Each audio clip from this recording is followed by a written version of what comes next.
السلام علیکم ناظرین، میں ہوں عثمان خٹک اور آج کی ویڈیو میں آپ سب کو خوش آمدید۔ مین پیڈ میزائل سسٹم 1950 میں بنایا گیا۔ زمین پر لڑنے والی افواج اس کو ایئر جیٹ کے حملوں سے بچنے کے لیے استعمال کیا کرتے تھے۔ بعد میں مین پیڈ میزائل سسٹم نے اتنی توجہ حاصل کر لی کہ ٹیررسٹ گروپوں نے اس کو کمرشل ایئر لائن کے خلاف استعمال کرنا شروع کیا۔ اس کی لمبائی 5 سے 6 فٹ ہوتی ہے اور اس کا وزن 17 سے 18 کلو گرام ہوتا ہے۔ یہ 10 کلومیٹر تک کسی بھی ایئر لائن کو ٹارگیٹ کر سکتا ہے۔ اس میں ہیٹ سینسر ٹیکنالوجی استعمال ہوتی ہے، یعنی یہ جہاز کے انجن کی ہیٹ سینس کر کے ٹارگیٹ کرتا ہے۔ آپ اس ویڈیو میں یہ بھی جان سکیں گے کہ فیڈیکس جیسی بڑی کارگو کمپنی اپنے کارگو جہازوں پر اینٹی میزائل سسٹم کیوں نصب کرنا چاہتا ہے۔ اس سے پہلے ارلی 20s میں فیڈیکس اپنے 10 کارگو پلینز کو USA میں اینٹی میزائل سسٹم کے ساتھ آپریٹ کرتا تھا، جن پر لیزر اینٹی میزائل سسٹم لگے تھے۔ لیکن یہ لیزر سسٹم پہلے لگائے گئے اور پھر کیوں ہٹا دیے گئے؟ لیکن سوال یہ پیدا ہوتا ہے کہ ایک ٹرانسپورٹ کمپنی کو اپنے جہازوں میں اینٹی میزائل سسٹم لگانے کی ضرورت کیوں پیش آئی؟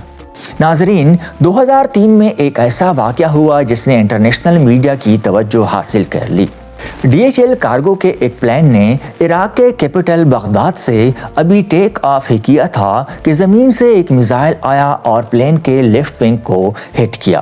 اس میزائل نے پلین کے ونگ کو ڈیمیج تو کیا، لیکن خوش قسمتی تھی کہ وہ باڈی سے الگ نہیں ہوا اور پائلٹ نے پلین کو واپس لینڈ کروا کر اپنی جان بچا لی۔ اس قسم کے حملے میں جو ہتھیار استعمال کیا جاتا ہے اس کو عموماً مین پیڈز کہتے ہیں۔ یہ پورٹیبل ویپن نہ ہی اتنا مہنگا ہوتا ہے اور نہ ہی اس کو آپریٹ کرنے کے لیے زیادہ ٹریننگ کی ضرورت ہوتی ہے۔ صرف 1.5 میٹر تک لمبا اور 17 سے 18 کلو گرام وزنی اس ویپن کو آسانی سے کوئی بھی اپنے کندھے پر اٹھا سکتا ہے۔ یہ 10 کلومیٹر دور اڑنے والے جہاز کو آسانی سے اپنا ٹارگیٹ بنا سکتا ہے اور 6 کلومیٹر تک یہ پلین کو فالو بھی کر سکتا ہے۔ یہی وجہ ہے کہ مین پیڈز ٹیررسٹ گروپس کا favourite anti aircraft missile ہے۔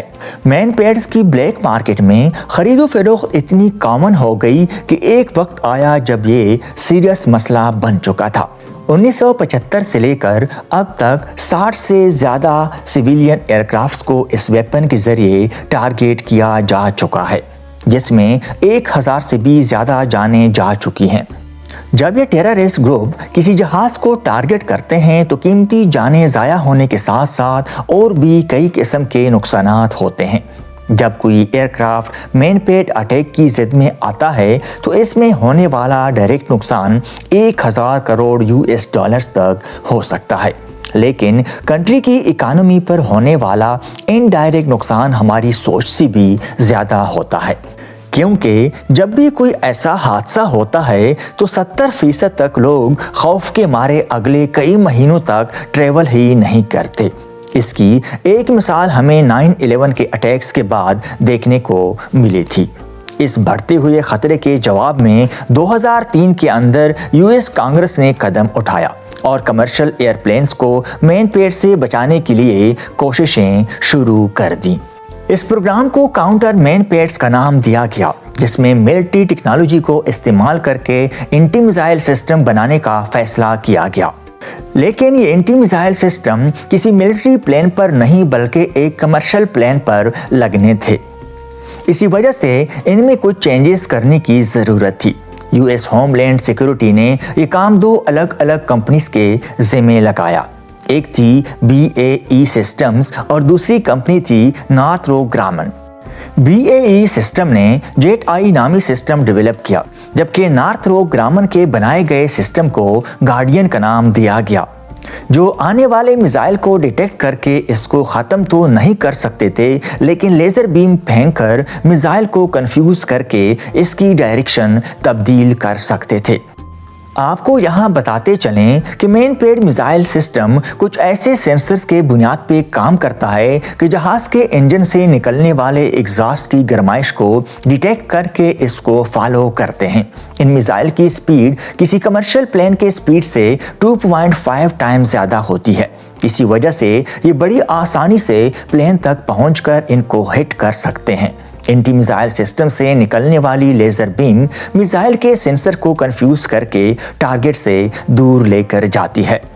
BAE نے اپنا سسٹم امریکن ایئر لائنز کے 3 بوئنگ 767 پیسنجر پلینز پہ لگایا، جبکہ نارتھروپ گرامن نے اپنا گارڈین فیڈیکس کے 10 کارگو پلینز میں انسٹال کیا۔ دونوں کمپنیز کے الگ الگ سسٹمز کو انسٹالیشن سے پہلے ڈمی جیٹ انجن پر ٹیسٹ بھی کیا گیا تھا۔ اس کام کے لیے کافی اونچے پہاڑوں پر وائرز لگا کر ٹیسٹ بھی کیا گیا۔ میزائل سسٹم اور جیٹ انجن بھی لگایا گیا۔ جتنی ہیٹ کمرشل ایئر لائنز کا انجن نکالتا ہے، سیم اسی کے فرمولے پہ یہاں بھی ایسا ہی کیا گیا۔ ایک نہیں، دو نہیں، بلکہ کئی مرتبہ ٹیسٹ میزائل فائر کرنے کے بعد یہ دیکھا گیا کہ دونوں کمپنیز کی طرف سے بنایا جانے والا اینٹی میزائل سسٹم کامیابی سے میزائل کو اپنے سے دور کر رہا ہے۔ لیکن اس کے باوجود بھی 2008 میں جن پلینز پر یہ سسٹم انسٹال کیے گئے تھے، ان کو واپس نکال دیا گیا، اور اس کی سب سے بڑی وجہ تھی ان پر ہونے والا خرچہ اور ایکسپورٹ کمپلیکیشنز۔ اس ایک اینٹی میزائل سسٹم کی قیمت $10 لاکھ تھی۔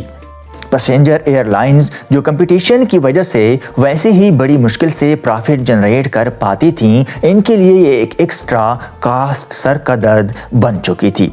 اس کے علاوہ اس سسٹم کی regular maintenance airlines operation کو ڈسٹرب بھی کر رہی تھی۔ کئی مرتبہ تو امریکن ایئر لائنز کے ان تینوں جہازوں کو بغیر اینٹی میزائل سسٹم ایکٹیویٹ کیے ہی جانے دیا جاتا تھا۔ اور تیسری بڑی مشکل تھی ٹیکنالوجی ایکسپورٹ، کیونکہ یہ ٹیکنالوجی امریکن ملٹری کی تھی، اور جہاز جب یہ سسٹم لے کے کنٹری سے باہر جانے دیا جاتا تھا تو ٹیکنالوجی لیک ہونے کا خطرہ بھی تھا۔ اس وجہ سے ایئر لائنز کو پابند کیا گیا کہ وہ اگر اینٹی میزائل سسٹم لگوائیں گے تو ان کو ایکسپورٹ لائسنس کا خرچہ بھی برداشت کرنا ہوگا۔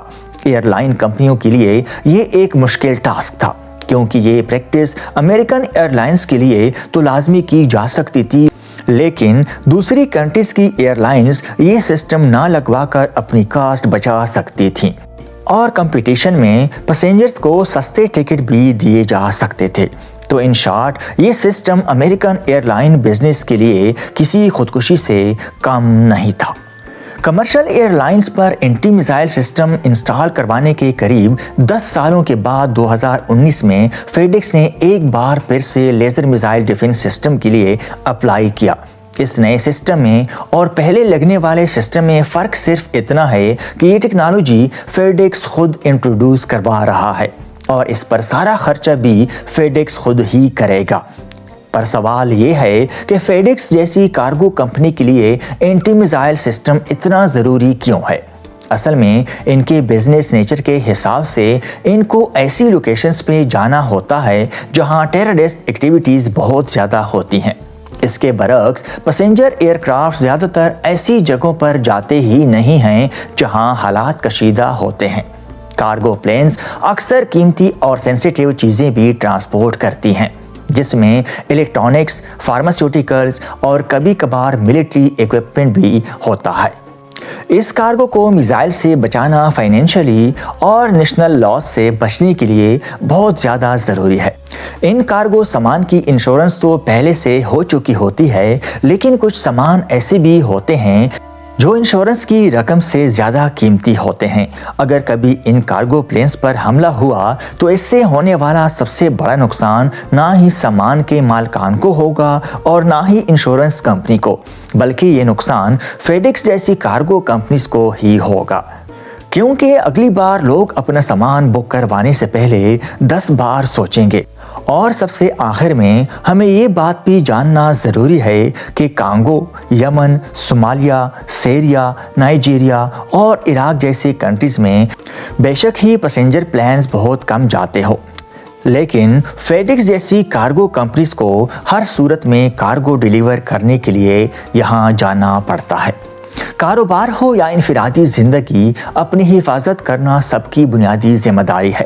اگر ویڈیو پسند آئی ہو تو ہمارے چینل کو سبسکرائب کریں اور کمنٹس میں اپنی رائے کا اظہار ضرور کریں، تاکہ ہم آپ کو اچھی سی اچھی انفارمیشن دے سکیں۔ اللہ تعالی ہم سب کو اپنی حفظ و امان میں رکھے۔ اللہ حافظ۔